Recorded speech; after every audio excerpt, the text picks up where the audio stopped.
The inaugural issue of the New Thinking Aloud magazine was just released on March 1st. You can download a free PDF copy from the New Thinking Aloud Foundation website. That's newthinkingaloud.org. You can even order a printed copy from nta-magazine.magcloud.com.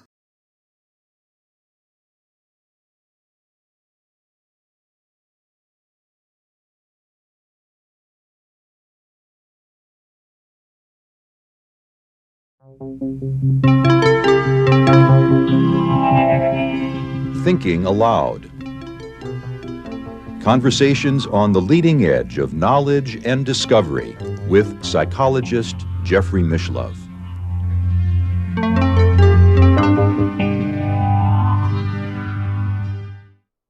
Hello and welcome. I'm Jeffrey Mishlove. Our topic today is Uncanny Events, and my guest is Ray Stanford. In fact, this is my fourth interview with Ray Stanford, so if you haven't watched any of the earlier interviews, I'm going to link right now to our first interview with him. It's titled The Blue Apple, and it'll be a great introduction to this video. Ray has had an amazing career. He has made some incredible contributions to the field of paleontology. He's been a UFO researcher, and in addition, he had a former career as a trance channel and psychic reader. He's the author of many books, including Fatima Prophecy and Socorro Saucer. He's also been featured on the cover of the Washington Post Sunday magazine as the amazing Dino Man. Ray lives on the East Coast. I went to visit him in his home to conduct this interview, and now I'll switch over to the video from our conversation. This is an event that occurred very early on in your life, before your first marriage, if I recall correctly. Yes, as a matter of fact, I was just getting involved and engaged with my first wife in 1969, and in July of 1969. Well, the way things happened was what I thought would be an ordinary Saturday morning. I awakened, and I felt a strange compulsion to do something that didn't seem rational, because the compulsion was I was living, of course, in San Antonio, to call a physics professor at the University of Texas, Dr. Eugene Vasilyevash, whom I had not seen in nearly 2 years when I had lived in Austin. And I had met him in a metaphysical group and talked to him about my interest in UFOs, aerial objects, and he was very open-minded. I was pleased to see a college professor of physics open-minded on this subject, and so I happened to mention that to him. But that was approximately 2 years before what I'm going to describe happened that Saturday morning, and it really, I just woke up in San Antonio, and I had a deep, interior, intense feeling that I had to call Dr. Ivesh, whom I hadn't even seen in about 2 years. And but I figured I wanted to invite my girlfriend at the time, who became my wife, Susan, to go to Austin with me, and I wanted to add a little incentive. So I called her up and I said, "Hey, how would you like to go canoeing out on?" There's a place there where you could rent canoes and go out canoeing. I forget the name of the little place. And then we were going over to Austin. I just feel like I've got to call a physics professor that I haven't seen in a couple of years, but it's just one of these things. I've got to call him. So I picked her up and we went canoeing. And then we drove on to Austin, and it was getting lunchtime, and we were getting hungry. And so we decided to go to the Luby's cafeteria there in Austin, where I would call Dr. Ivish. So we went there, and I went to the payphone out front, and since I didn't have a personal phone in those days, and I called Dr. Ivish's number, and his wife Edna answered, and I said, "Hi, this is Ray Stanford. I'm not sure you remember me, but you probably remember me from around 2 years ago when I was here in Austin and attending the same study group as you and Gene were doing." And she said, "Ray, this is amazing that you called this morning." And I said, "Why is it amazing?" And she said, "Well, because in this morning's paper, the Austin American Statesman, there's an article about a strange object that fell at hypersonic speed and made a crater in the backyard of a man in San Antonio. And he was scientifically curious, and so he took it over to the Department of Economic Geology here at UT and to have it take a look at. He said, "But Gene wants to talk to you about it. He'll tell you, knows more about it." And so he got on the phone. He said, "Ray, I wish I could understand why you called me, because I'd said, oh my gosh, if there were just some way I could contact Ray Stanford to tell him about this, I know he's going to be interested." And indeed, so he was right. So he came over to the cafeteria and brought me the clipping, which you will see, which we'll be showing. And it was from that very morning, and in August and of 1969. And so I was just thrilled to have it, and I could hardly wait to try to get in contact with the professor at the University of Texas that was involved in this. And actually, there was a photograph in the article of the American Statement that showed two professors at the University of Texas in that department, and they were both curious. And so when I finally contacted the scientist involved, I called him, and I guess it was a Saturday. I think I waited till Monday because to call him at the university, and I said, "I'm really fascinated by this. Could I come over and talk to you about it? See how you feel about it, so on and so forth. I don't know what analysis you might or might not have done, but he said, sure. And so I came over there, and they were extremely gracious and nice. And even though obviously I'm not a meteoriticist, I'm not an expert in meteorite. Well, I'm more now because my wife and I have gotten in big time in collecting them and studying them. But I wasn't then very much aware of where I was interested, but that was it. And he said that this is all so very strange because it's not a meteorite, but clearly it fell and shows ablation features from passing through the atmosphere and melt occurring from passing through the atmosphere. And what's more, it knocked the man in whose yard it fell. It was hanging out clothes across the yard, and he grabbed onto another clothesline to keep himself from being thrown into the ground by the shock wave. And he said he describes a big crater around it, which wouldn't be made by the object. The object was only about so big, but it would be the hypersonic shockwave compression in front of it that excavated the crater. And so he said, we can't imagine what this is. It's just very strange, and it definitely is not a meteorite in any sense of anything we've ever seen falling from space, but it definitely fell at hypersonic speed. So I'm sure that he'd feel very okay if you contacted the man who's already fell, and by that time I think he already had it back in his possession. But the second time when I visited the professor involved, he said, by the way, something odd happened. He says that we didn't know this till after the thing had been taken, but where it had sat here in the metal desk drawer, he put it up and he said it had, out of matrix of this, it had broken due to various factors, not only hitting the ground, but I don't think what happened when it fell, pieces of it flew off. And this material is primarily glass, and is translucent to transparent glass, and it absorbs heat readily. So when it hit, it was white hot. And the thing is, but when it hit, little pieces of it broke off and flew over and outside the crater. It hit that hard into the dry grass, and the grass started burning. So T.H. Tanner, the man in whose yard it fell, went around front and got the hose, and connected back to the water, and squirted the grass to cut the grass off. But fortunately, the engineer who lived behind Tanner, who was scientifically minded, saw that these pieces that fell off, that Tanner wasn't paying any attention to these little pieces, and so he collected them, and he gave them all to me. He said, since you're investigating it, he said, I think you'd like to have them, which I'm deeply appreciative, and of course, I already showed you some of them. But what I'm going to mention is...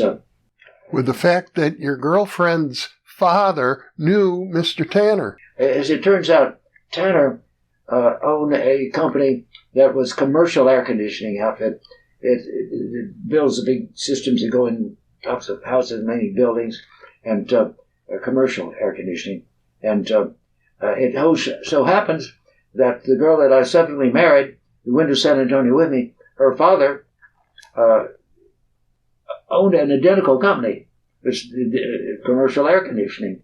And when I got over there and was telling him and his wife, and Susan already knew about it, about this, he said, well, let me tell you something. You can believe this man. He said, he's the most honest businessman that I know of in San Antonio. He said, as I've told you, we're in the same business. He said, and I've known him to lose contract after contract because of his honesty.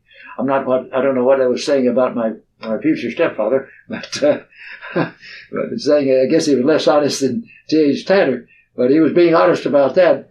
And he said, really, you don't know how many times, I've beat him out of a contract because of my honesty, and because of rather his honesty. And he said, this man, I would trust him with anything he told me because he's that good a man. And so that impressed me, and I have no doubt about that, having met and talked with him and Tanner and his wife, that indeed they were really good people, and he was just as honest as he could be. Anyway, I interviewed the next door neighbors. They had been inside their house, but they heard the sonic boom, and they came down, and they ran outside, and here is this crater that hadn't been there a little while before when they were outside, and here is this object about this size glowing white hot in the middle of the crater, and Tanner's frantically ran around cutting off stopping the flame, the burn in the grass of his yard, because it was a summer. This was after all July 28th, and it had been very dry and hot there, and his grass was burning in his yard, so he was putting it out. And this is important. He had squirted down to some extent the area around the crater, and a lot of the water drained into the 6.5, 8 or 7 foot crater. And he was sitting there. He said it was just after 10 o'clock tonight. He was getting ready to go to bed. This had fallen in daylight. But, and what I didn't mention, when it fell, he had been out in the backyard hanging out clothes on a clothesline. And when it fell, the shockwave hit him and knocked him across the yard. He managed to reach up and hit the last clothesline he managed to grab, or he said he would have been bone flat in his face. But at that point, he said he was back in the house and was just getting ready to go to bed. And it was just after 10 o'clock in the night now. And he looked out there. He had a back porch light that turned on, and it was on, and you could see the crater and the whole area of the thing. The thing was still sitting in the crater. He didn't even, of course, it had been quite hot.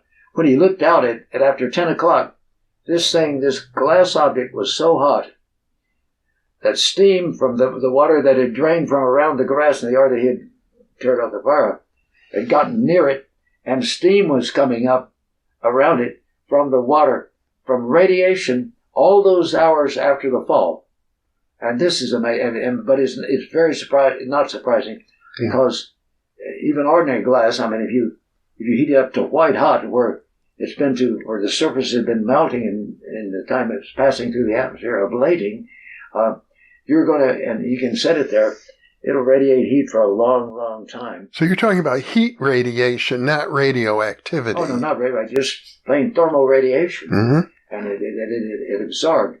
And of course, there's ample, as you see on the surface of this, you see the melts and the flows as this thing passes through the atmosphere. It's going to be tilting and moving, and yet its surface is liquid.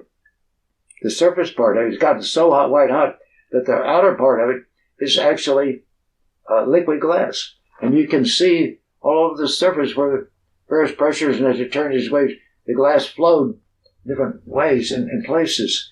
And under, of course, there's tremendous pressure. It's under, it's hypersonic speed. When you fall at cosmic velocity, you're not just hypersonic, you're hypersonic.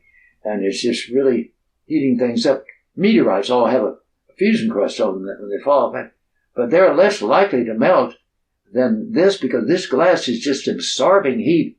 It's drinking in heat, so to speak, and then it's also re-radiating it. And the surface is, of course, going to be the hottest area. But that was basically what I was forgetting and remembering, was how the steam was coming up after 10 o'clock at night.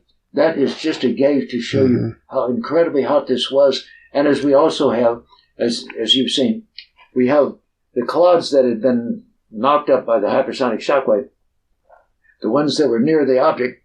It was so hot that across the air, which is a pretty good insulator, you saw the surface of the dirt, the clouds, turn to glass.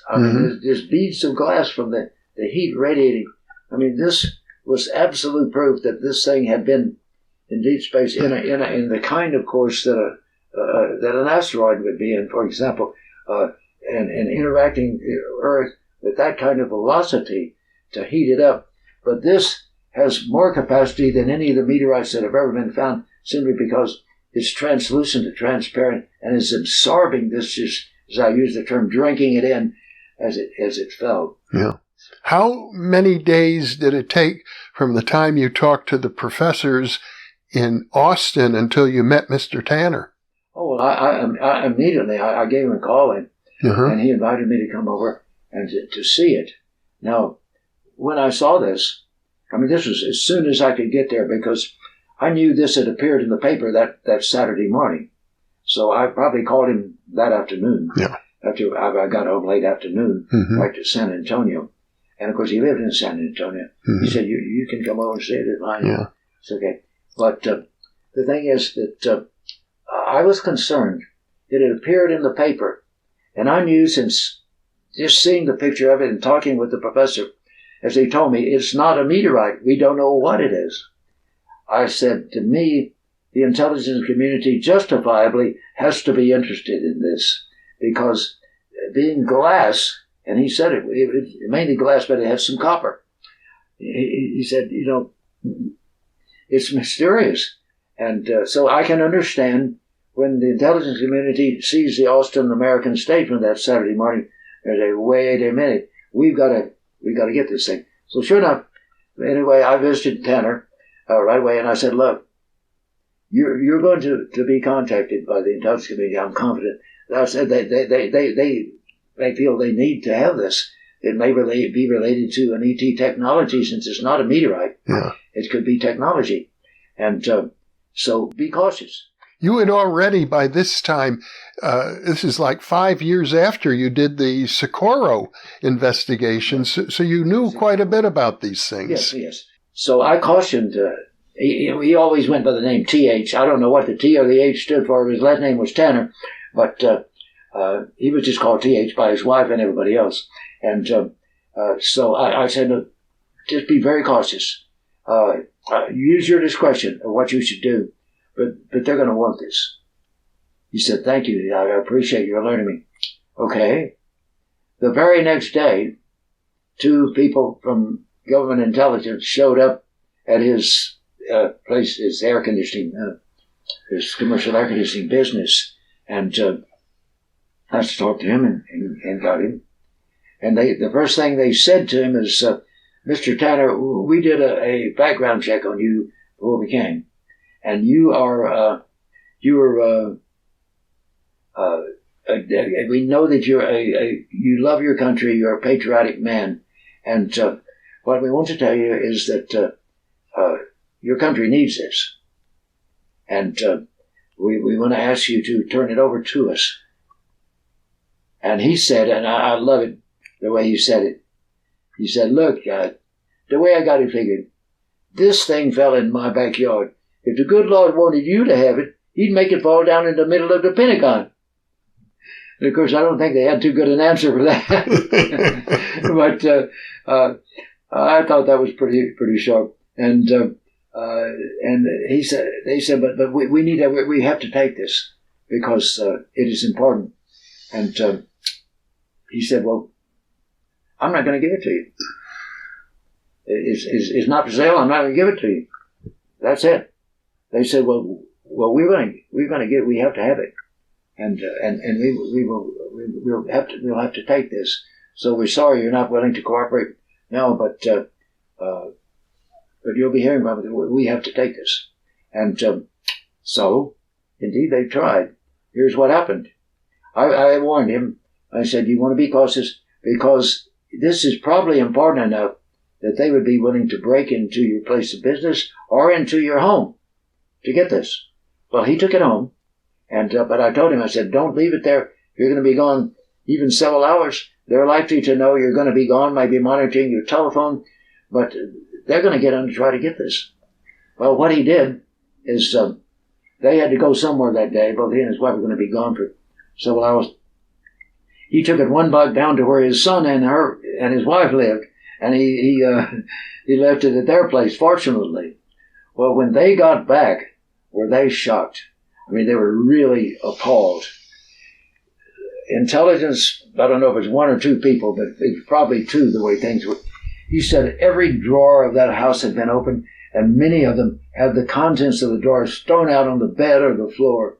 He said they were shocked at the condition out. He said clearly they were looking for this and never found it. But he said they had 3 color TVs, and they were brand new units. He said nothing was stolen, not the TVs, not anything. Somebody was looking for what I call the space material. I'll mention here at this point that this man and his wife called it our moon rock. Now, the reason they did is because if you check the time of this, if I'm not mistaken, wasn't this the time of the first lunar mission and landing? And it had just taken off from the moon and returned to Earth. And they felt somehow that this craft in taking off must have knocked this thing up and it fallen in their yard. So they called it their moon rock. They were serious. They thought it might well be a result of the Apollo mission, which I'm certain it was not. They've not found any glass like this on the moon. Not only that, but there's pure copper in this at places, and that hasn't been found either on the moon. But anyhow, that at this point, you can imagine how upset he was, and he decided to be hyper cautious about not letting this get stolen. Well, not too long after that, a man claiming to be from a corporation in Houston, of course, he's very near the Manned Space Flight Center, but I know there may or may not have been a connection. But this man claimed, and he said, I'm personally interested in this, and I'd like to buy this thing that fell from you. And was this the one that offered $11,000? Yes. He offered him $11,000 for this on the spot, and he said, I'm not selling it. Dear Lord, this fell in my backyard, and it's not for sale. And so anyway, the guy left, and I forget what other things happened. There were several things happened in the state. They were very much after this. The question we have to ask ourselves, why was it important? In the first place, even back in that early stage of the space program, I feel pretty confident that this thing, at least in its luminous phase as it entered the upper atmosphere, was seen and tracked, and they knew that it was cosmic, that it had been on its speed, and its course would indicate it was in cosmic velocity, and it probably indicated, based on things what I now know, that it was in orbit in the solar system, which I'll go into that in a minute. So let me tell you what we decided, what happened subsequently. I said, so now you're not interested in selling. What are you going to do with this, TH? And I had in my hand the piece that I showed you that is 211 point something grams, about a half a pound. Beautiful, marvelous specimen. I mean, it constituted possibly 20%, 25% of the whole specimen, maybe a little more. It's hard to say how big it was. I haven't held the whole specimen. I haven't even seen it in a long time. But I said, what are you going to do with this, TH? And he says, I was going to give it to you.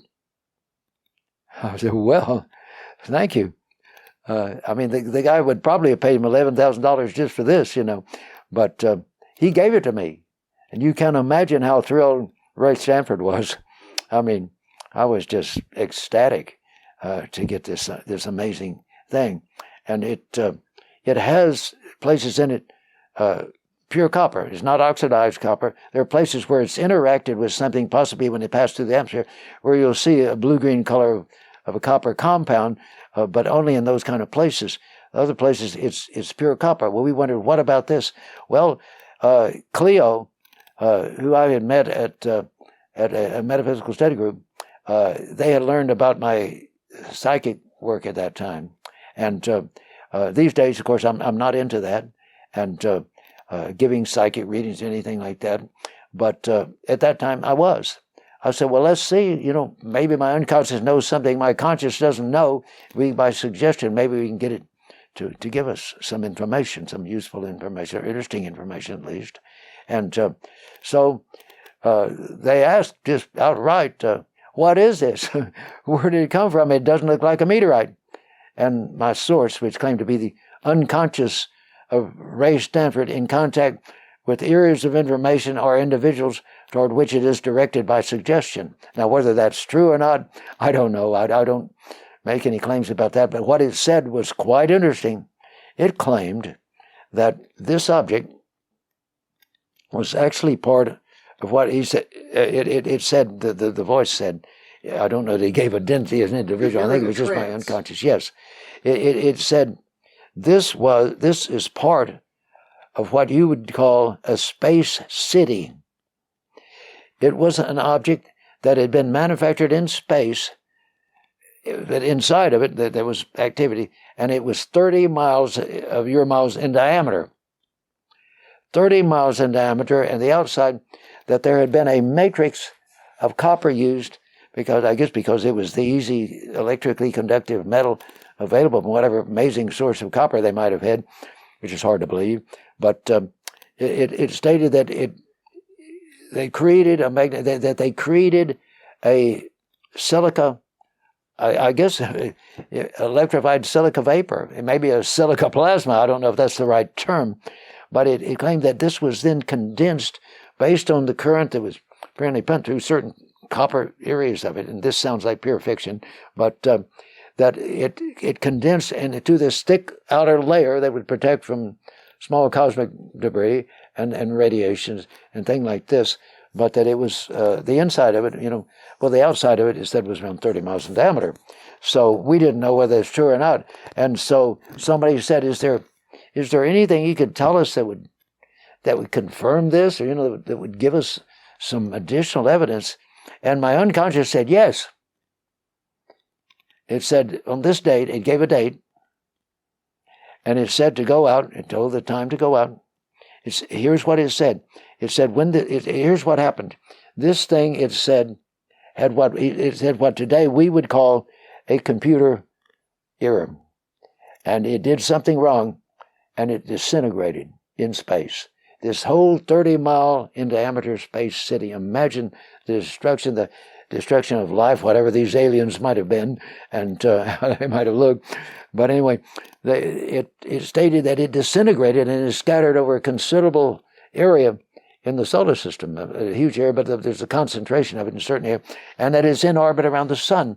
And it said if you will go out at that time, it will fall on the same orbit that it did when it originally fell. From the east to the west, you will see it falling from the east to the west, and it will be as this object was, white hot, with a few places that will be green because of the effect of melting and disintegration of the copper. And so my wonderful future was, at that time, I think maybe we already got married, I'm not sure, but future mother-in-law, Cleo, she said, gee, let's go. So when the day came, she and Susan, my wife-to-be or wife, we went out, just the three of us, and out where it was really dark outside of San Antonio. And so help me God, at the exact time that we were given, we were given an approximate time slot. He said it's varied, its orbit and so on and so forth. We can't say exactly to the second when this will happen, but it will happen at this time. And we were standing out there waiting, and it happened. And this was not any ordinary little bright meteor you see stick to the sky. Oh no, this thing was larger than the full moon, which covers a half degree of arc approximately in the sky when you see the full moon in the sky. But this was larger than that, maybe because it was so bright. It was pure white with spots of green copper burning at places. And it was hypersonic, for it was moving like a bat out of hell and came right across from the east exactly as it had, except it didn't fall there, unfortunately, in San Antonio where we were. It went right over us heading west. I wish I knew where it fell out there. I wish I had the coordinates and we could do a calculation and go out and find it even to this day, possibly, if it fell in the wilderness. But anyhow, we took that as absolute confirmation that this thing, that at least the source was right about this thing being in orbit, because it had to be, because you don't go out and see, the exact coordinate was given, the trajectory, the appearance of it, all of it was given us in a reading. Well, that's another example of your unconscious mind being 100% accurate. Well, that's right. I don't know if it's 100%, but it was pretty accurate. Yeah. We were happy with the accuracy. With regard to the time and date. Right, that's right. That was right on. Yeah. I mean, it's absolutely amazing. And we didn't have long to wait. I mean, we were delighted and thrilled. By the way, mentioning this, that I wish I knew where this had fallen. Well, I found out that more of it had fallen in San Antonio. Now, this is the thing. Maybe this was unconscious Psi, maybe unconscious ESP to be at the right time, at the right place, as I often am.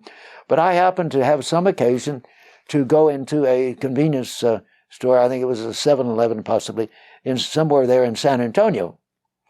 And I was walking back to try to find out what I came after. And here came a man. By the way, I didn't mention that Tanner was African-American descent, and he had rather dark skin. Well, here came a man down the aisle, a nice-looking man. He was pretty tall. I think he was probably just over 6 feet or thereabout, and I'm shorter than that considerably. And he came down the aisle, but what got to me was not the man. He had a gold chain around his neck, and at the end of that gold chain on his chest was a piece of the space material, exactly, like the stuff that I had. I knew it had to be.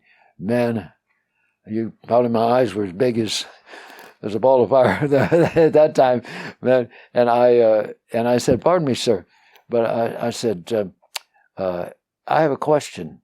That I have a scientific interest. That object on this chain." I said, "Where did you get that?" He said, "We may not believe me, but it fell out of the sky." I said, "Did it fall out of the sky on July 28th? And he said, "Yes, sir, it did. How do you know?" And I said, "Because I'm studying another case where it fell in southeastern San Antonio, and that was the date it fell." He said, "That's exactly when it fell, and it fell in my yard." And he said, so I felt it was mine. I guess like Tanner had felt that was his and wasn't going to give it up easily. And he said, I feel it's very important. He said, "I don't know what it is, but it's very important." I don't know if he thought of it as a moon rock as they did, but now to the rest of the sad story. Well, wait, before we move forward, or maybe you were going to go there next, Tanner did have another episode of the rock being stolen. Yes, yeah, this is what happened. They decided to go to Lake Tahoe on vacation. And so he said, "Well, look, we obviously they're going to try to steal this, so let's hide it. Well, instead of taking it down to his son's house down a block down, they decided. He said, "Well, look, nobody's going to find it." They went to the dirtiest place they could put it, around near the kitchen where the cabinets were, and they had all kind of junk polished on. And this the upper level of the cabinet, when you open it up, right on the floor. You're sitting right on the floor. It's stuff, and you don't put dishes, clean dishes. You're going to use anything like that there.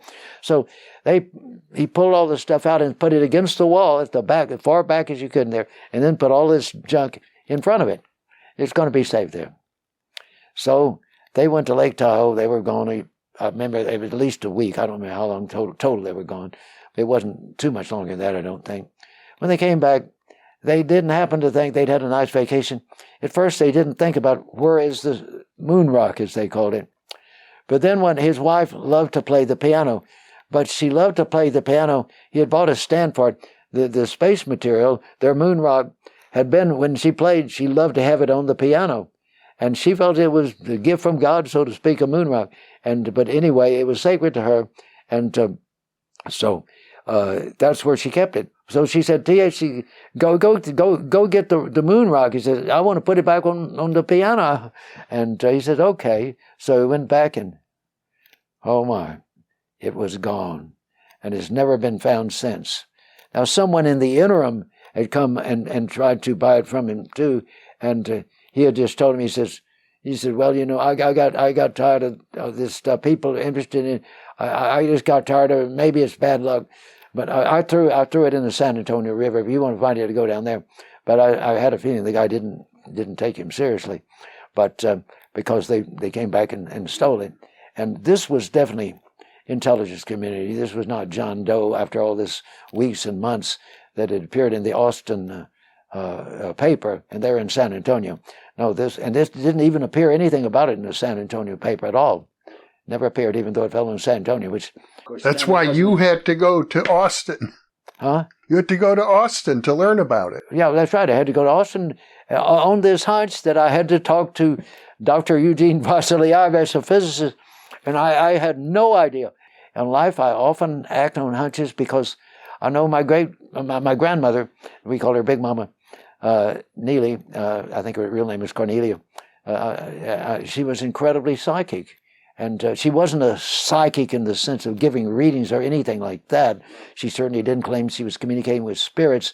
My dear grandmother, what happened is, and this happened several times, for example, one time she and her daughter were in Corpus Christi, where she then, in her later years, she lived with her daughter, Esther, and her husband, Arthur, and they were at the kitchen sink washing and drying dishes. And all of a sudden, my grandmother said to Esther, she said, oh, Esther, Uncle, what's his name, has just died. And Esther said, well, he's not even safe. She says, I know, but he just died. He said, Mama, how do you know? And she said, because his spirit in the form of a white dove came and lit on my left shoulder and said, Neely, I want to tell you goodbye. It makes me sad when I think about it. I mean, that this could have happened. I mean, it's mind-boggling. But she knew it was, I mean, she said, this dove said, Neely, I just want you to know I'm gone. And then told him who he was. And the thing was, this had also happened at least one other time with Aunt Esther, with her mother doing this. And so she knew the moment that Big Mama said that Uncle such and such is gone, that he was gone. And but so it was easy for me to accept psychic phenomena. And there's one other story but I think I've already told this in the interview. Did I? No, I didn't tell in an interview about the little boy. No, you didn't. Well, shall I tell it? Yeah. Okay. Here's the story, and this is sad. Now, I moved away from Odom. We moved away from Odom when I was 9 years old. This was either before I was born or when I was so young I can't remember this little boy. But they were back about a block and a half walking distance from the great. These were dirt streets. They hadn't paved them yet when we lived in Odom, and but down 1.5 blocks down Dirt Street were some people the name of Lowe, Lowe, and they had, as my mother said, the cutest little boy. who had just entered the first grade, or maybe the preschool, if they had that note, but I think it was the first grade. And they had in the first grade a thing they called the rhythm band. And they had cute little uniforms for the kids that were in the rhythm band. And anyway, he showed up over at my parents' house and with this cute little outfit on for the rhythm band. And he said, Miss Stanford, I just wanted you to see, I'm so proud. I'm in the rhythm band, and this is a rhythm band uniform. And she said, oh, that is really sweet.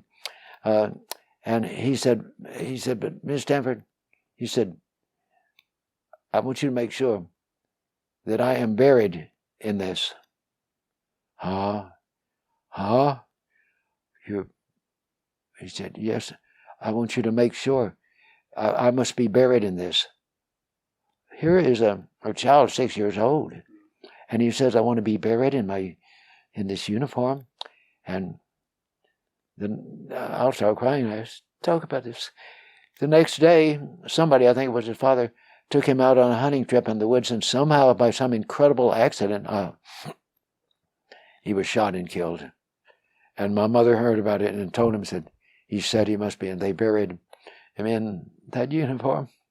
It just, anyway, if you don't, as a child, when you hear a story like that, if you don't believe in psychic phenomena before that, you believe in it because you know your mother told the truth and that she wouldn't make up a story ever. And so that has stuck with me. I mean, even this, imagine this unconscious, I'd have to call it unconscious, and yet it's like it was unconscious, and yet he knew he was going to die at the age and size that this little outfit would fit him. But I think people ought to know about that, because sometimes when children make statements that seem irrational, maybe we should pay more attention than we do. Certainly somebody should have paid close attention to that. But my mother had no idea. I mean, he definitely was being psychic, consciously or unconsciously. Now, speaking of unconscious psychic, and I think this might be related to the concept that your twin brother came up with, the psi-mediated instrumental response. The story you told me yesterday about when you were in Peru trying to get back and you couldn't buy an airplane ticket, or... Oh my gosh, yes. Oh my gosh, yeah. If it hadn't been for this, I wouldn't be talking to you. I wouldn't be alive. I would have died in 1957, in February of 57 in Peru. Here's what happened. I had naively, just out of high school, naively I was following a really Kooksville. This was the channeling, so-called, of a guy that claimed to be psychic. And he showed up in the UFO field. His name was George Hunt Williamson, known to his friends as Rick Williamson.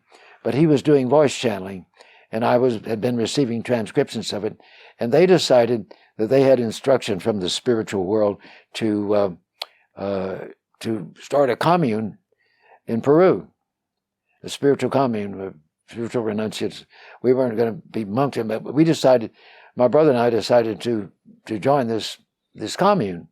And how we even, I can't even remember how we got the money to be able to fly down there. But this reminds me the things that happened a night or two before in Corpus Christi. Remember the man in black in front of the doors of the lecture I was about to give? No, I don't. Okay, and then get me back to in Peru.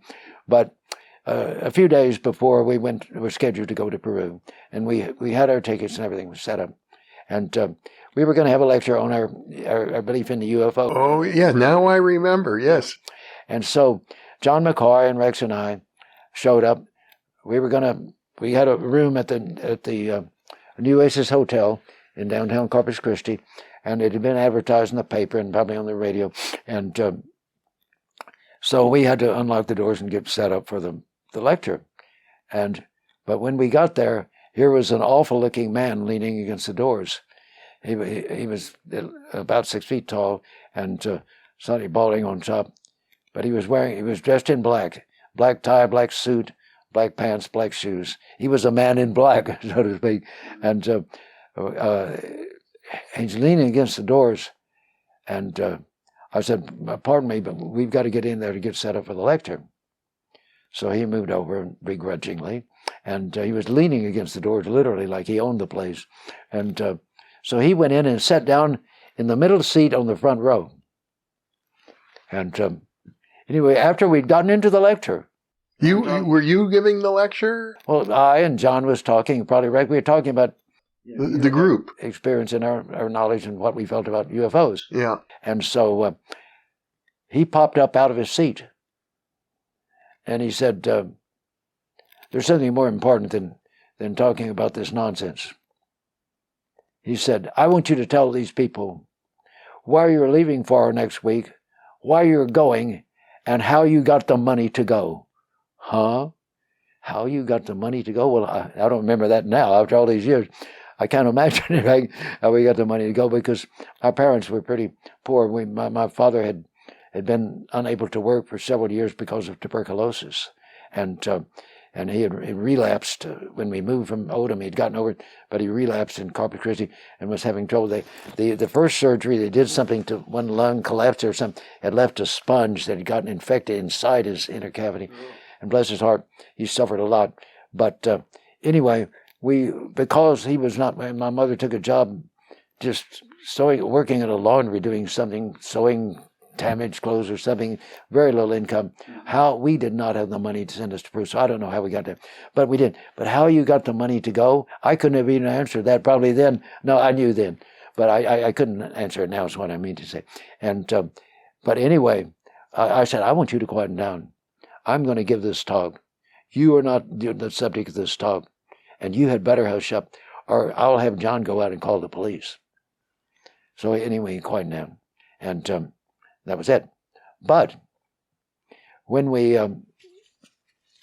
took our plane from Corpus Christi, our first flight took us to somewhere in Florida, oddly enough, going that far east to go to Peru. But then our flight in Florida took us it landed in Panama City and changed plans. And then we flew on down to Lima, Peru from there. And the thing was, when we went to get on the plane, there was a man in black. It wasn't the same man in black, but he was dressed in a black suit, and he had this demeanor that's hard to explain. It just, oh gosh, not good. And he came and he sat down on the aisle. I think it was either right behind. I think it was right in front of us, so he could hear us talking and anything we said. If I remember correctly, I think it was the middle seat and the aisle right in front of us.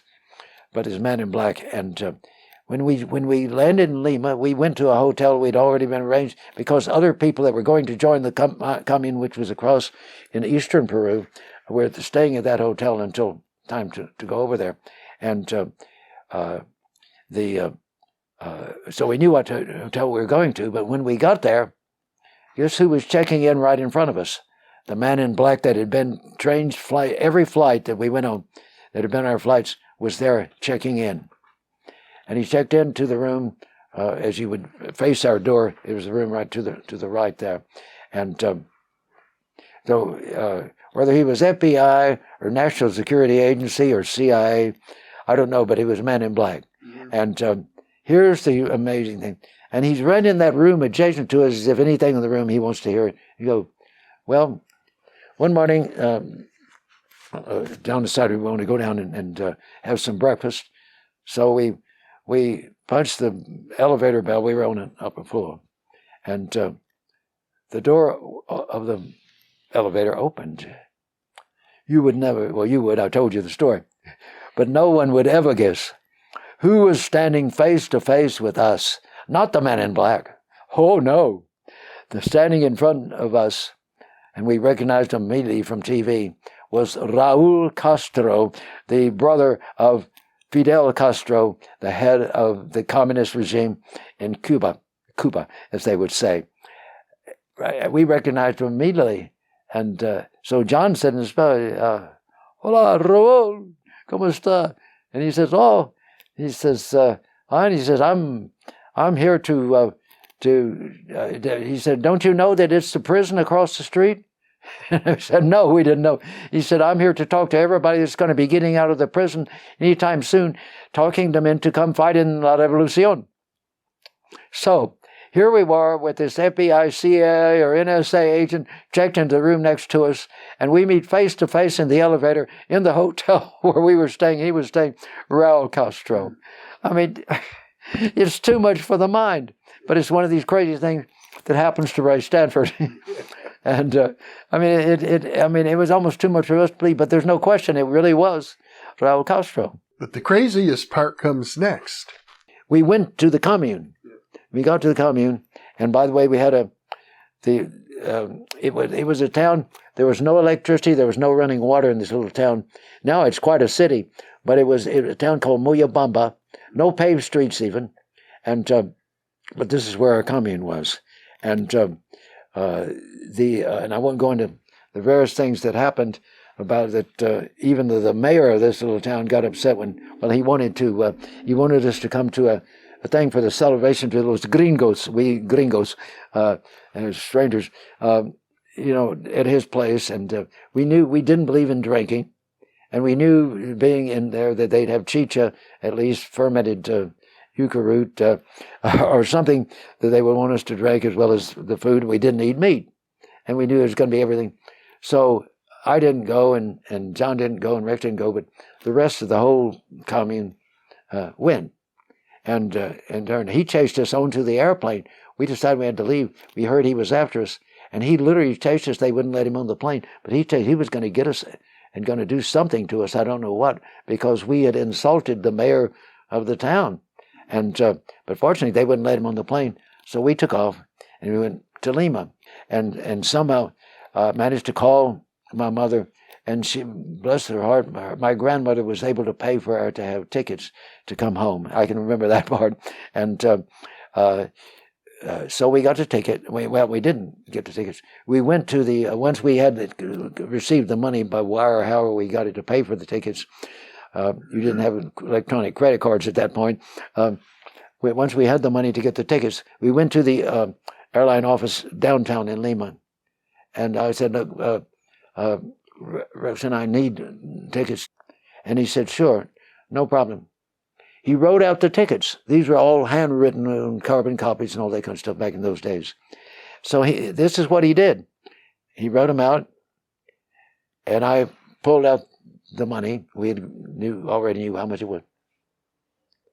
And his eyes glazed. His eyes actually glazed. And he looked at me and he said, I'm sorry. I cannot sell you these tickets.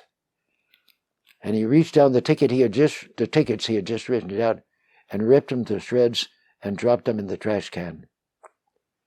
And I said, are you crazy? He said, I'm sorry. I cannot sell you these tickets. And so we got angry, and we left there, and we went out to the airport. And we told the guy there, we said, this is crazy. Downtown, the guy, he said, that doesn't make sense. There's space on that flight. He said, I'll give you the tickets. So he made out the tickets, wrote out the tickets. And when I handed him the money, his eyes glazed. And you know what happened? He said, I'm sorry. I cannot sell you these tickets. And he dropped them in the trash can. Oh my God, what is going on? We obviously could not then fly back. But no, both the guys had torn up the tickets. As it happened, the flight was for the next morning. It crashed into the Andes and all aboard were killed. All aboard were killed. And I would not be here had I had those tickets in hand. But what bothers me is, in a positive way, is what was acting on these two guys, these ticket agents, to tell us they would make out the tickets, then their eyes glaze and tear them up. I mean, this reads like Z-grade science fiction or fantasy. This doesn't seem like reality, but it happened. And I wouldn't be talking to you now at age 84 if this hadn't happened. That was a strange story, but true. But true, absolutely. Well, would it be okay, Ray, if you have the energy to tell, while we're on the topic of strange stories, your encounter with Uri Geller? Oh, boy.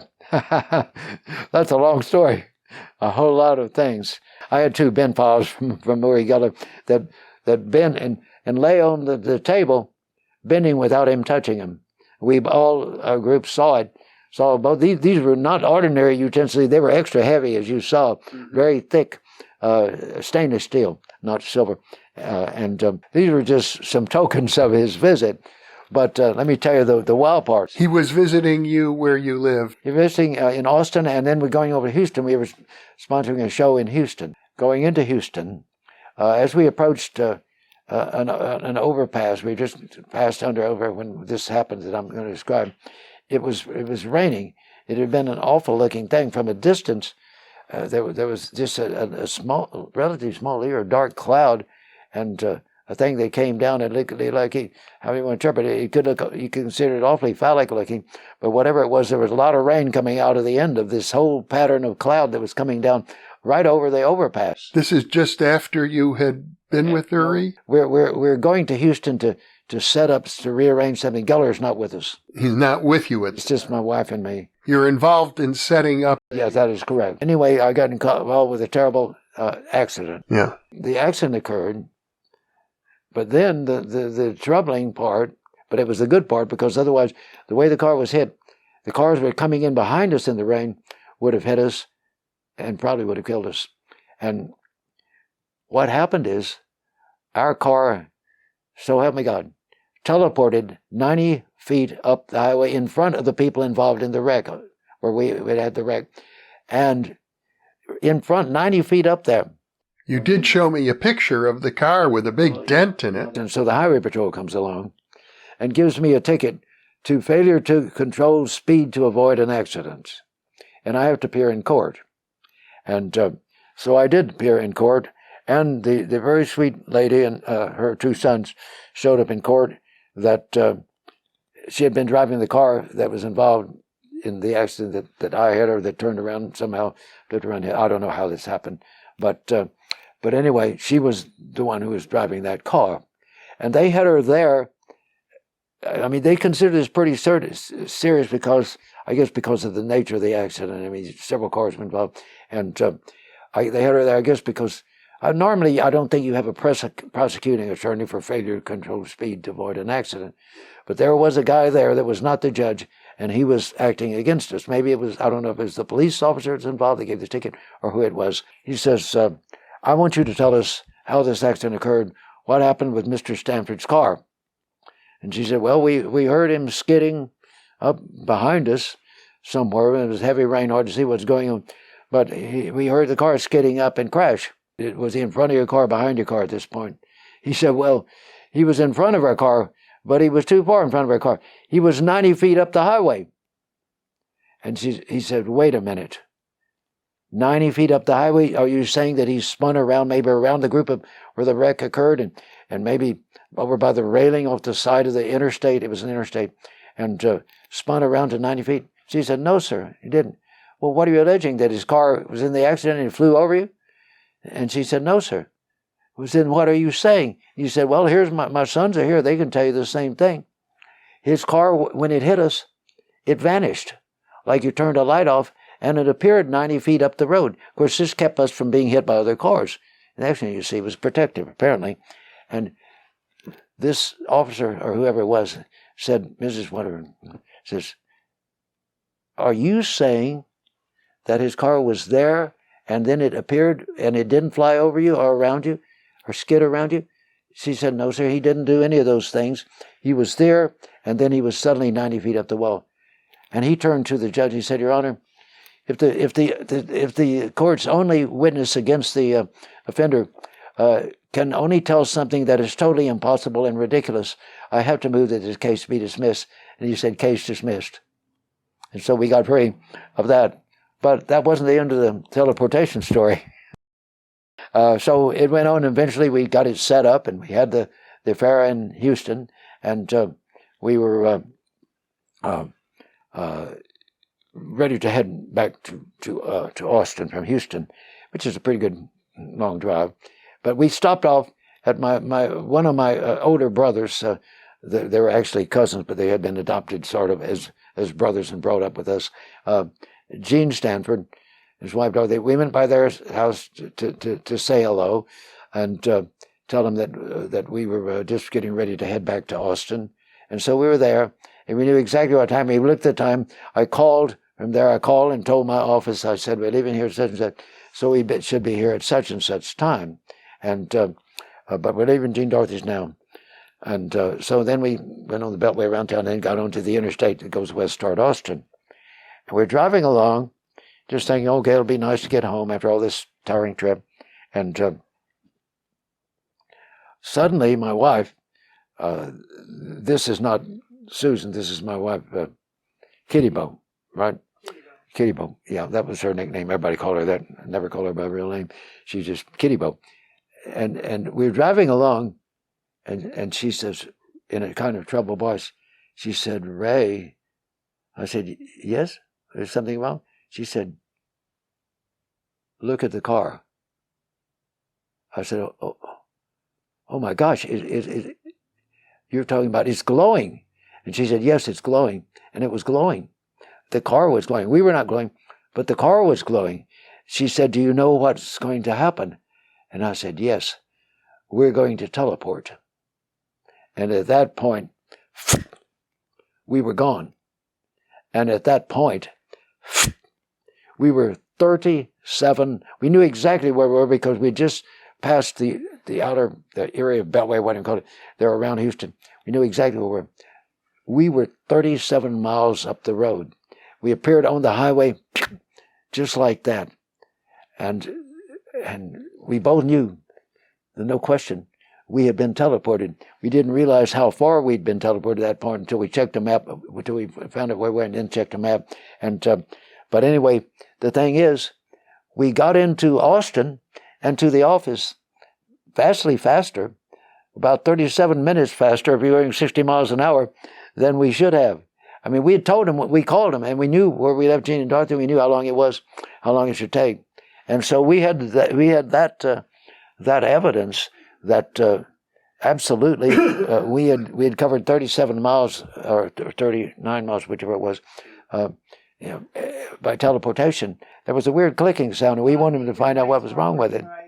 Check the electrical system. Somehow we couldn't imagine what was make this clicking sound. I can't even describe the clicking sound. I don't remember how it sounded, except it was a clicking sound. But so that's why we took it in. But when they got in and they found out that a bunch of the wires literally were nearly charred, that they looked like they had been massive amperage connected to them, and that. I asked, he said, what in the world did you connect to this car? What is this electric condition of this system? It can't, there's not that kind of amperage in a car. It can't do that to the electrical system. But this happens, so I have to know. I'm not going to let you go. I have to know. And so I said, you're not going to believe what I'm going to tell you. Well, let me ask you this. The experience with the airplane tickets saved your life. The experience of the car teleporting 90 feet may have saved your life.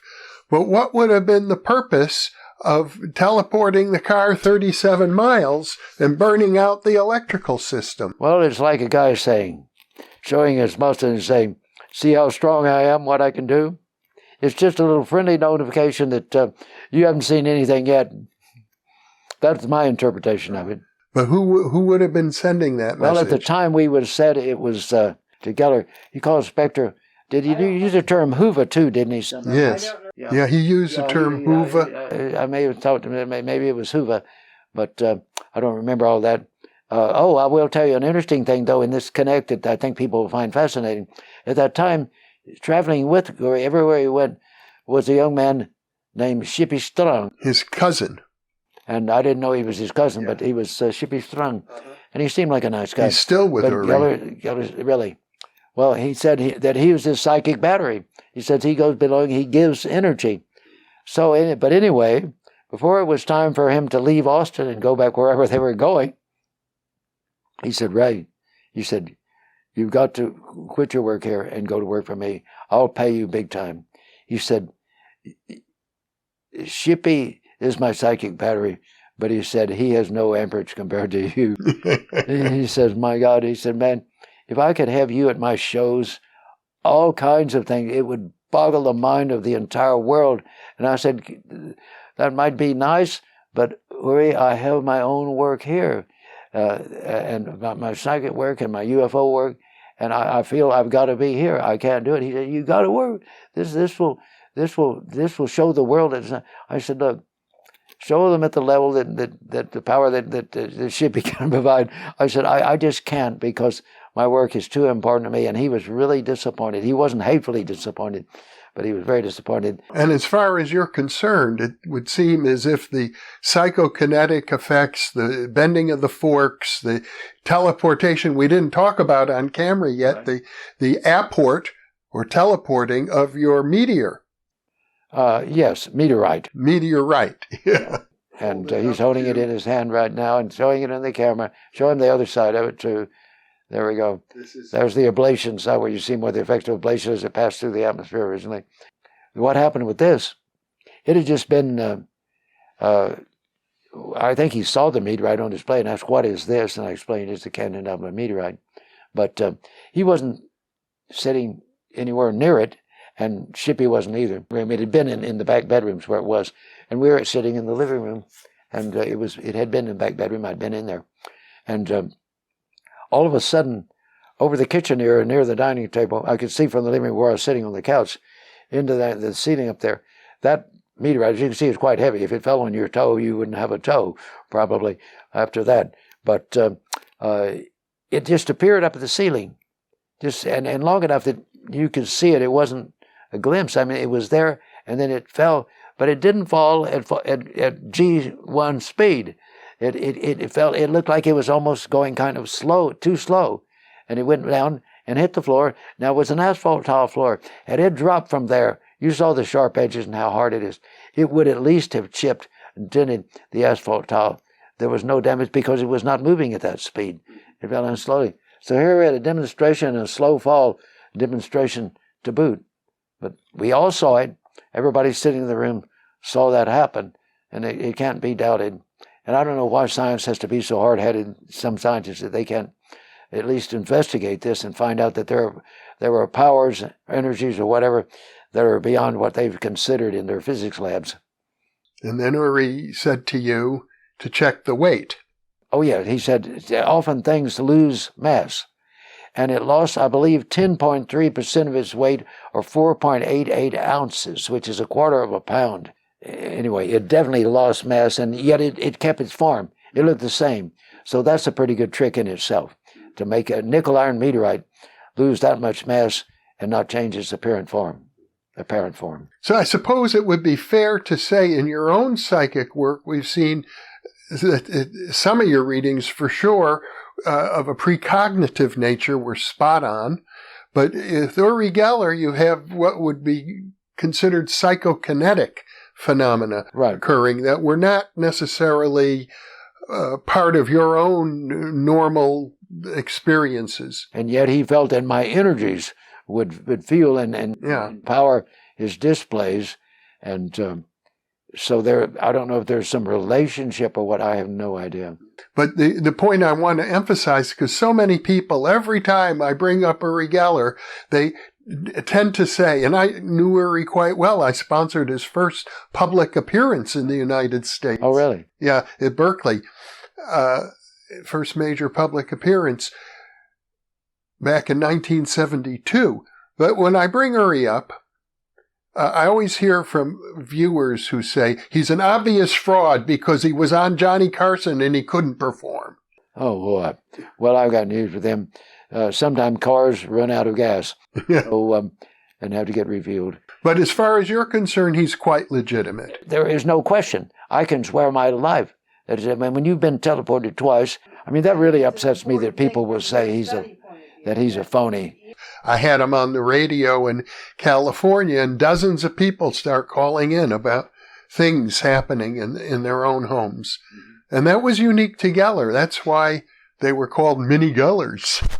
So things were bending, supposedly, in people's homes. Oh, yes. Yeah.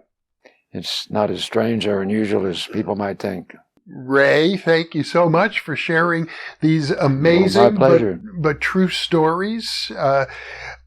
I think it's a reflection that a person of your scientific integrity and enormous curiosity is able to experience things both from an open-mindedness to things that are of such high strangeness that most people will say couldn't happen. It's unbelievable. It's impossible. And yet you're asking, what can we learn from this? So yes, thank you so much. My pleasure. I appreciate you inviting me, because I feel these can act as a catalyst to get things moving into new thought, we'll say. I mean, you seem to be an attractor for events of this sort. It's true, I admit it. But it seems to be that what we're dealing with is ultimately a potential available to most people. Well, yes. I think all of us have these potentials inside of us. And of course, just like the unfortunate little boy who said, bury me in my little outfit. It's there. It's there sleeping in many cases. And some people, it never wakes up, or they never wake up to it. But others are awakened. But I hope that this acts as a catalyst to awaken people and to allow more of the fullness of the universe to become a part of their experience.